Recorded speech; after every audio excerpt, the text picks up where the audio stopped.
Okay, well, it seems like my last top skate park video ranking I did better than I expected. And this quarantining is just getting so annoying. And I'm thinking about just going back to my old hometown in Arizona next weekend because skate parks are still open there. They're closed here in Oregon, and it's raining. But if you actually think about it, that'd be a good video idea. I did mention I'd do it before. Guess we'll do it now. Arizona top 5 skate parks. Now again, these are the top 5 skate parks that I have personally been to in Arizona. So I cannot rank parks that I've never been to, no matter how good they look online. And then I'm not going to just be mentioning the biggest skate parks. Like, it's not about square footage. It doesn't even matter about that. It's my personal preference because there are probably some other parks out there in Arizona that you guys would think are better than the ones I mentioned because your style may be different. Some of those may make it into the honorable mentions. Anyways, let's start this off with saying that I'm not going to list Pecos skate park because that was in the top 10 skate parks in the world that I've been to that I personally enjoy. So that's like a number one. But this is a totally separate category, so throw Pecos Park out of the way and let's get started. Number 1, Tempe. I know I touched on it a little bit before, but Tempe skate park, it's overrated, but it's still really, really good. And again, these are not in any particular order, so it's not really a top 5, it's just the best 5. You get the point. So Tempe is really great. Usually pretty crowded if you try to go in the evenings. If you go when the lights are coming on, then yeah, you're probably gonna get snaked. You're gonna have to wait turns. The local pros start showing up. So, you're trying to learn a new trick and you got some dude who's coming up doing like a big spin late shove over the mega big Euro or something like that. And you're just like, dude, I'm just trying to like do some goof around tricks. So you get kind of discouraged. But if you go in the daytime or the morning, usually you have the whole park to yourself and maybe a few others. The thing that's great about the Tempe park, pretty solid manual pad, but instead of like one of those like little tiny manual pads, and instead of it being like a tall box manual pad, it's literally like a perfect size. So it's maybe like 2 average curb heights that you would have stacked on top of each other. Ground's pretty smooth. Angle and run-up's kind of weird because it is going sideways over a Euro gap to manual pad. So if you just want to skate the manual pad, you're pretty much cross-sectioning with other people who are trying to skate it. But it's pretty fun, and that brings me to the part of the Euro gap manual pad. So you got 2 sections. You got like a shorter Euro gap, and then you got like a long gap. So you can work your way up. Either way, it's the same height of a manual pad that you're doing. You're pretty much just gapping over a Euro and then landing across a manual pad and you drop off. It feels so good when you get a clean manual trick after flying over a Euro. Perfect, really great. A few banks that are pretty good. There's a little wall ride slappy thing that you can do. A few steep pyramids, hips over in the corner that are pretty good. There's a giant stair set that most people don't want to throw themselves down to. It's pretty popular in all of the contests, big handrail. Then there's like a big bowl section in the back with a pretty good flow around. So, if you're into bowls, it's pretty wide open and great for that. They have water fountains. That's a big plus in Arizona. And it just gets pretty crowded, and that's where all the sick people go. So, number 2, McDowell Ranch skate park in Scottsdale. This was the very first skate park I ever went to in Arizona when I was actually 15 years old. I flew from Alabama, not being any good at skating. I was kind of getting out of freestyle skating at the time. I was still kind of fat when I was 15, but I was slowly losing weight. So I was like learning to actually like get kick flips instead of old school flips and stuff like that. And I was able to like finally ollie onto curbs at the time, which was like big deal street for me because I only did freestyle Caspers and rail stands and stuff like that, as you can see in some of my really old videos. So yeah, but you guys didn't know, I didn't even land my first stationary and slightly rolling kickflip until I was about 15 and a half. Anyways, family did a trip out to Scottsdale. There was a conference my mom had to go to, and so I got to go along. And so we went to the McDowell Ranch, and I just like, there was something that just clicked at the time. Like, it just was amazing. I even went in the summer, didn't skate it until night. But the ground's smooth. It's gotten a little chipped up more in the past 13 years because it was quite a while ago. I just remember some sick guy was like doing fakey 540s over the hip. Literally, like, never had seen somebody just pop fakey 540s street style, just like it's nothing over street hips. I mean, the guy was crazy, but anyways, I've been there back a few times, and it's got a pretty good flow. There's some good stair sets to hit. Big one, double sets that are pretty manageable, grinds, gap out ledges. There's a really long grind box manual pad. There's a few flow drops that you go down, and some good ledge gap outs, and there's a big bowl in the back again if you're into that. And then there's a pretty decent Euro, but it's one of those Euros that kind of shoots you straight up, so you got to go fast, and you got to learn how to kind of like jerk your body forward on Euros like that, which is like kind of a separate technique that you learn just over time. It's kind of hard to do tricks out of until you like get that click. I haven't got that click for doing tricks out of like steep Euros, so there's that. And now we're gonna go to number 3.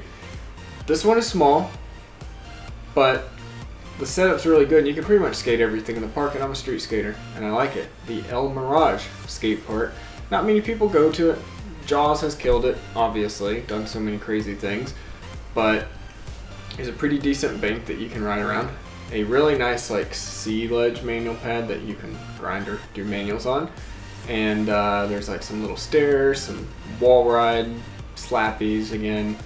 The ground is absolutely super smooth. There's some great ledges to do grinds on. Pretty wide open. It doesn't have much shade, so that's kind of one of the sucky things, is it's really brutal in the sunlight.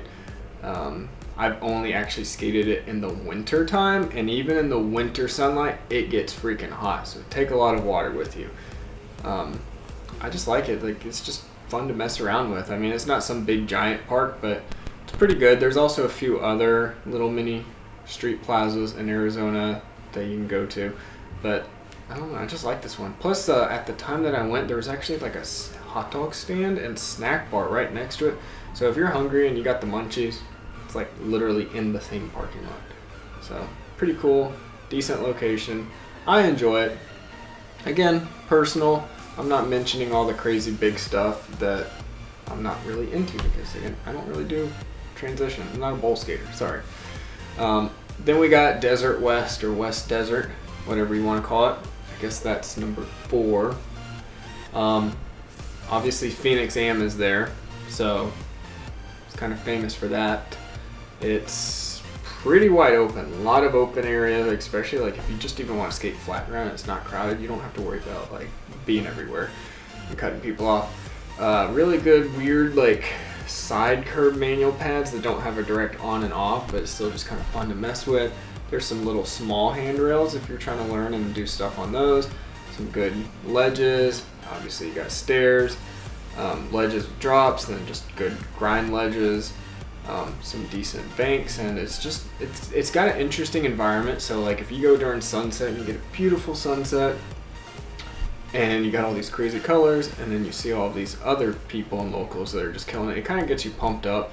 And it's also great for people watching too, because a lot of rad skaters go there, so it's good for entertainment value. I like it because, again, there's not much transition except some weird like eggshell bowl in the back, which I don't really touch, so there's that. But it's a street plaza, pretty decent. I mean, there's a reason they hold competitions there, like the Phoenix Am, because it's that park. And then I guess we're gonna do honorable mentions.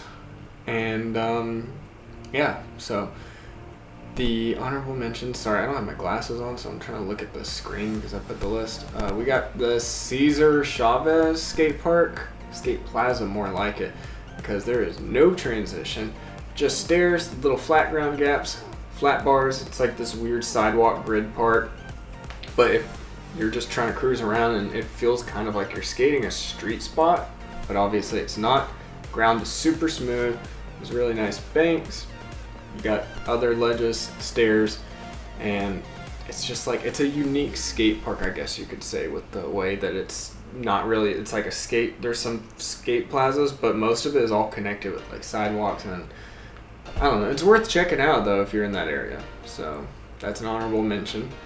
Then we have the new Page skate park, which they built after I moved away from Page. Before it was just metal ramps, but the new Page skate park, it's not ranked because you have like this weird snake run thingy with an attempt to recreate Horseshoe Bend, which is a famous thing there, and it's just got like a really weird jagged flow. So I mean, it's not that great. And then they have a bowl, but it's more like a swimming pool, but it's really condensed, so there's no setup time to like really do anything. So you don't have like this big flow like some of the bigger bowls. So I can't skate that. I don't do much on the snake run flow, but the middle section that's back and forth is pretty good. Great A-frame.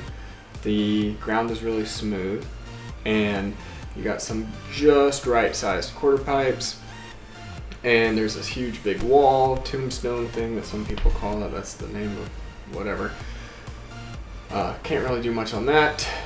And then there's a perfect size grind ledge in the middle.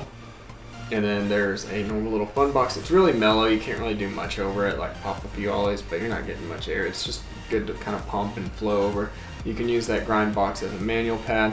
And then there's some drop-off ledges, and you got this little wally thing that you can do that also turns into a hubba that's going down the main bank in the section area that's most skated, I guess you could say, with the little handrail, quarter pipe there. And then there's a really good like setup just for an air out of a quarter pipe that you can pump on the tombstone, come around, just start hauling it, and then whoo! So it's pretty good. The skate park though, again, a little biased towards it because, you know, a lot of friends are still there. But the sunsets are pretty amazing too, if you can catch them, so you'll see crazy colors. Anyways, that's the Page skate park. Not the best because it's very small, tightly compressed, and there's a few other better parks obviously around Arizona. And then we got the Peoria park. I like it because they got a really long but mellow manual pad, some good stair sets that you can hit, world's easiest hubba, and it's pretty spread out, and there's like everything you can think about it. I've actually only skated it once, but oh, I wish I could skate it again. Maybe I will sometime. Definitely not this coming week though, because I'm sorry, I'm not skating in Phoenix in May when it's already going to be 107 degrees next week. 107 in early to mid-May. That's crazy. Like, I think they're going to break records for heat this summer. So there's that. And now we got our last official ranking park. It's number 1 or number 5, however you want to view it. I'd probably say the Sedona, Arizona skate park. Now, the views around this park are breathtaking and amazing, so that's what really bumps it up the list.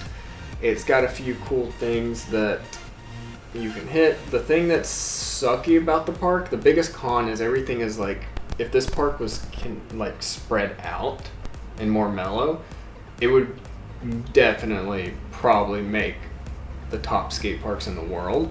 It would definitely be the best skate park in Arizona. But sadly, you got all these great features and they just tried to cram it in. Instead of taking out less features, they kept all the features and they squeezed them together. So you're like, you got to be really quick, fast foot. So if you're really fast with your feet, then you'll absolutely love this park. If you're still kind of like a slow learner, then you're going to hate it. You'll like the views and probably take photos, but the skate park is just like, everything's like right there. On the box, off the box, on the box, off the box. Oh, here's a transition, air out. Oh, don't go too fast or else you're gonna fly over something. And then the transition where you're just going up like that, it's not really mellow, so it kind of jerks and jolts you. So you gotta like really like, you gotta pump, but you gotta be really loose and fluid when you're trying to pump over it. But yeah, so if you're kind of like stiff-legged, then you're definitely gonna hate this park. But there's like a lot of cool stuff and flow. So if you know you're pretty loose and groovy and you got really fast feet, say you're like oh dude, I already forgot the pro skater's name.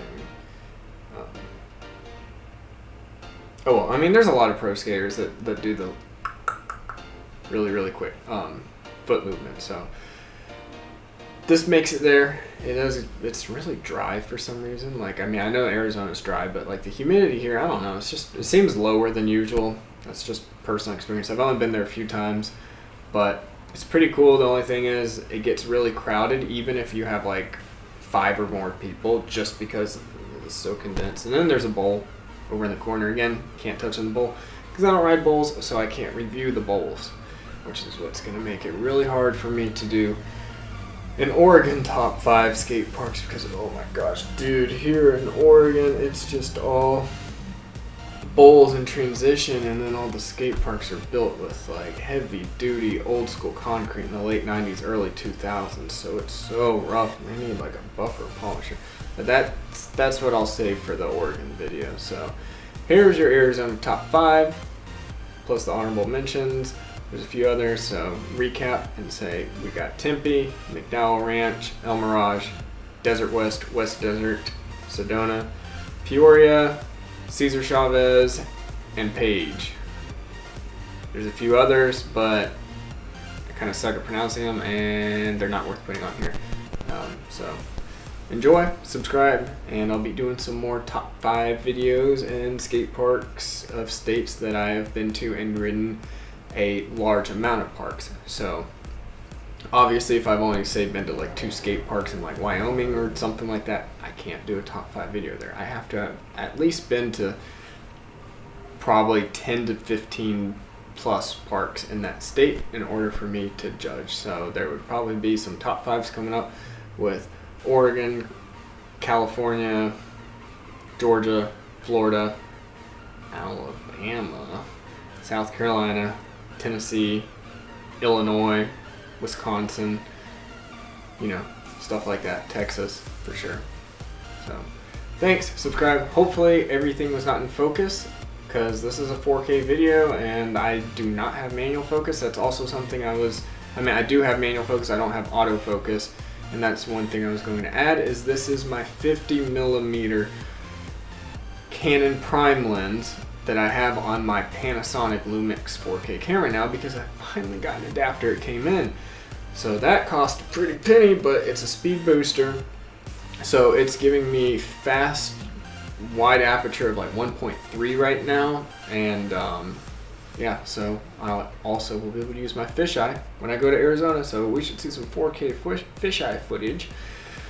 And I will probably do a separate review on the adapter on my tech channel, which is Phase Gamer, same as this, Phase Skater, but I do tech videos there and gaming videos. So you can subscribe to that one if you want.